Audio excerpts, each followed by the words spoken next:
Would you like to accelerate your career and reach your full potential in just minutes a day? Welcome to the LEADx Show with New York Times best-selling author and Inc. 500 entrepreneur, Kevin Kruse.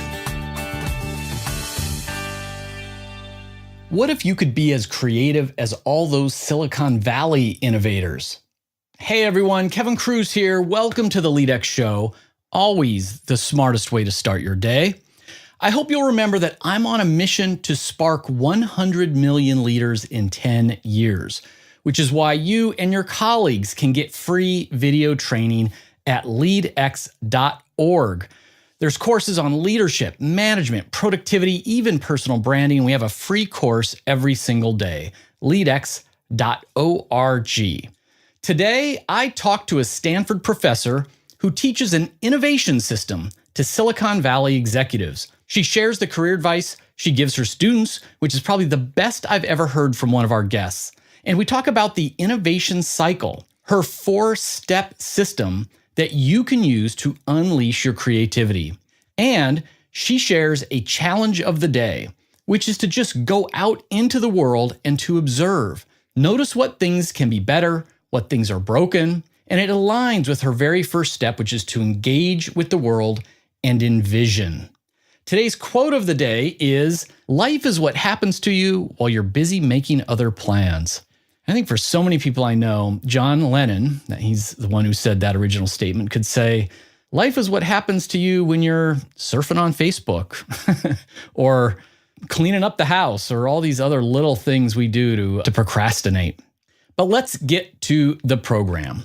For 18 years, our guest has taught the best and brightest at Google, Intel, Adobe, Apple, and other Silicon Valley companies how to unleash their creative entrepreneurial spirit. She has a PhD in neuroscience and is a Stanford professor. Her new book is Creativity Rules: Get Ideas Out of Your Head and Into the World.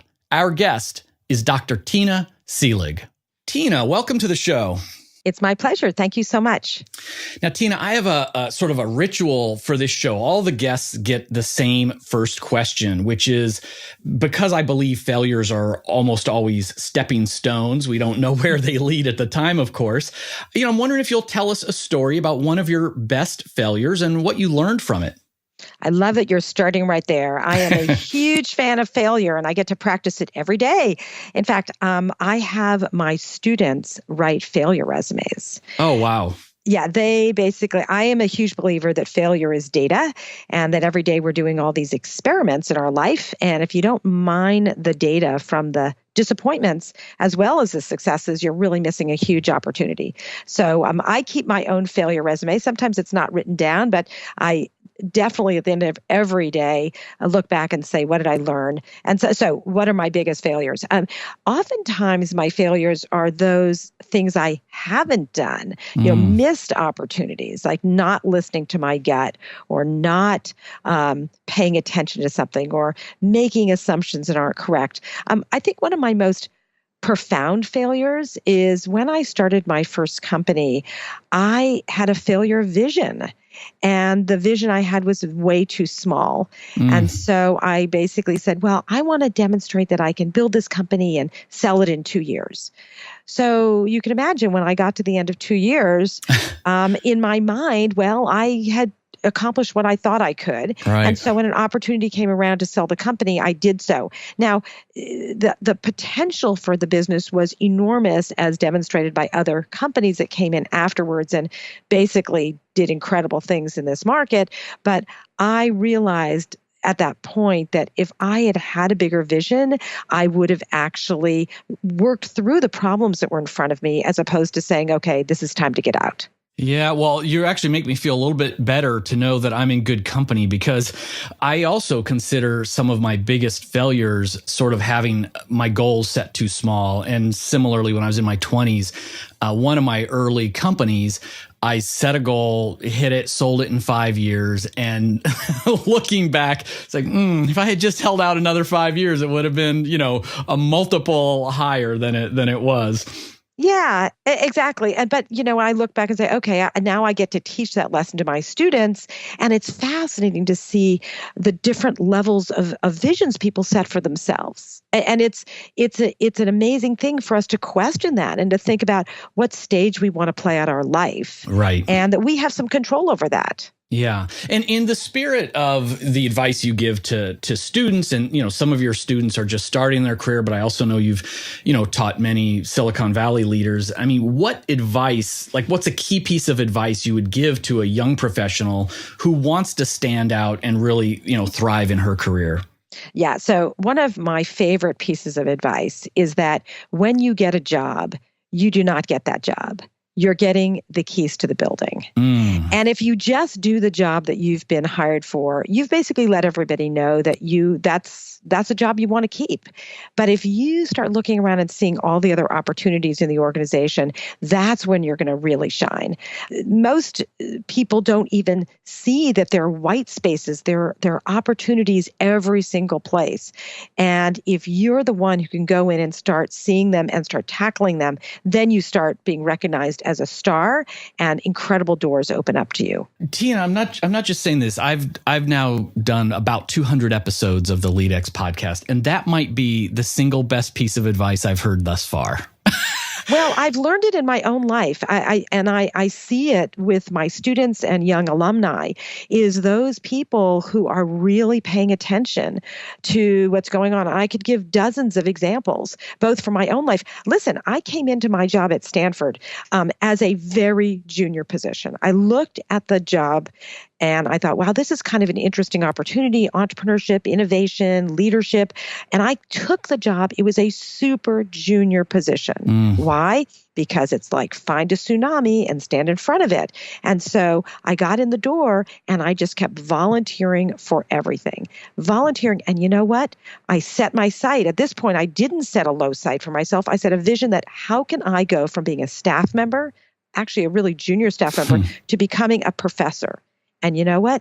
It took 13 years, but I got made a professor 5 years ago. That is amazing. And you say it as it took 13 years, and I'm hearing it only took 13 years. Exactly. So. I mean, I'm a unicorn. People look at us like, what did you do? Well, every single day. And this is a piece of advice I think is really important. Every single day, if you do 1% better than the day before, at the end of a year, think about the compounding effect. You are doing dozens of times better than someone who has just stood still. And so that just 1% compounding ends up having an enormous impact. Well, I'm going to end up taking that clip because it's our unofficial motto on the LEADx show. I always talk about just get 1% better every single day. Oh, yeah, great. This is great. This is not even planned. And not to, I guess just to underscore the point one more time, I'm going to get the details wrong, but I think I think it was Sheryl Sandberg who said it was an early job. I'm not sure which company. And she went to, a mentor to say, the role isn't so great. And he said, listen, if you're offered a seat on a rocket ship, don't ask which seat. Don't care what seat it is. Yep. That's not the point. So I really like this idea. I think you're absolutely right. Absolutely. I mean, find a really exciting place with really interesting people, right? Right. Surround yourself with people who are smarter than you are, not more knowledgeable, and just be a sponge sucking it in. One of the things that I find is that students often, when they're getting ready to go out and start their career, they're so worried about their first job. It doesn't matter, right? It doesn't matter where you start. You can start anywhere, right. Because there are opportunities everywhere. Yeah, that's right. That's absolutely right. So your new book, Tina, it's Creativity Rules. Get ideas out of your head and into the world. So tell us, what's the big idea of the book? Yes. So I wrote this book to solve a really big problem. I found that people really don't understand that there is a pathway to go from the seeds of an idea through implementation. And we look at it as this magical process, and we look at people who've been successful, and it's a mystery. And so I spent a long time really evaluating and talking to lots of innovators, lots of entrepreneurs, and also looking at the things I teach in my courses on innovation and entrepreneurship. And I realized that there is a process that people go through. And it's a combination of attitudes and actions that take you from imagination to creativity to innovation to entrepreneurship. And once you master this, you can then use this in any setting. And you call this process the invention cycle, right? Exactly. What's such a big idea about this to me is how you started. I think for us mere mortals, we tend to think about creativity or being innovative as a mysterious trait. You know, like, Jane is so innovative, or add Bill to the team, he's so creative. And we don't really think about it. I don't think a lot of people think about it as something that we can improve in ourselves or follow this roadmap. I mean, you've actually laid it out for us. So walk us through the steps a little bit more. Yeah, I think you're absolutely right. People think of it as a mystery, but really, just like teaching anything, math, sports, music. I mean, it doesn't mean that everybody's going to be a prodigy, but we can all get better. It's fascinating to me that people think you can't teach this stuff. So the idea is this, and I want to point out, it's called the invention cycle because the end leads back to the beginning. And so let me just paint a picture. At the imagination stage, you are engaging with the world and envisioning what might be different. Now, this is quite different than a lot of people think. Most people think that you envision what you want to do and then you engage in making it happen. But engagement is the first step. You need to engage, get out there. Engagement is the master key that opens this up. And if you're really paying attention, you can then envision, oh, wow, here's a problem. I might be able to make that better. And once you've figured out what problem you want to tackle and envision what might be better, you move to the creativity stage. And that requires some motivation and experimentation. And even a little bit of motivation leads to then a little experiment. And the results there lead to more motivation. So you've got a little feedback loop there between motivation and experimentation. And once you've now got enough data that shows that the problem you're trying to solve is actually a meaningful one and that you've got some interesting solutions, you move to the innovation stage. And at the innovation stage, this requires focus and reframing. And essentially, this means at this point, you are making this a priority. You're going to really focus on this problem. And now you're going to look at it from some unique new angles. And by reframing the problem, you unlock some really interesting solutions. In fact, this is what I spend most of my time teaching, is reframing. And how do you basically take an old problem or an old challenge and see it in a new light?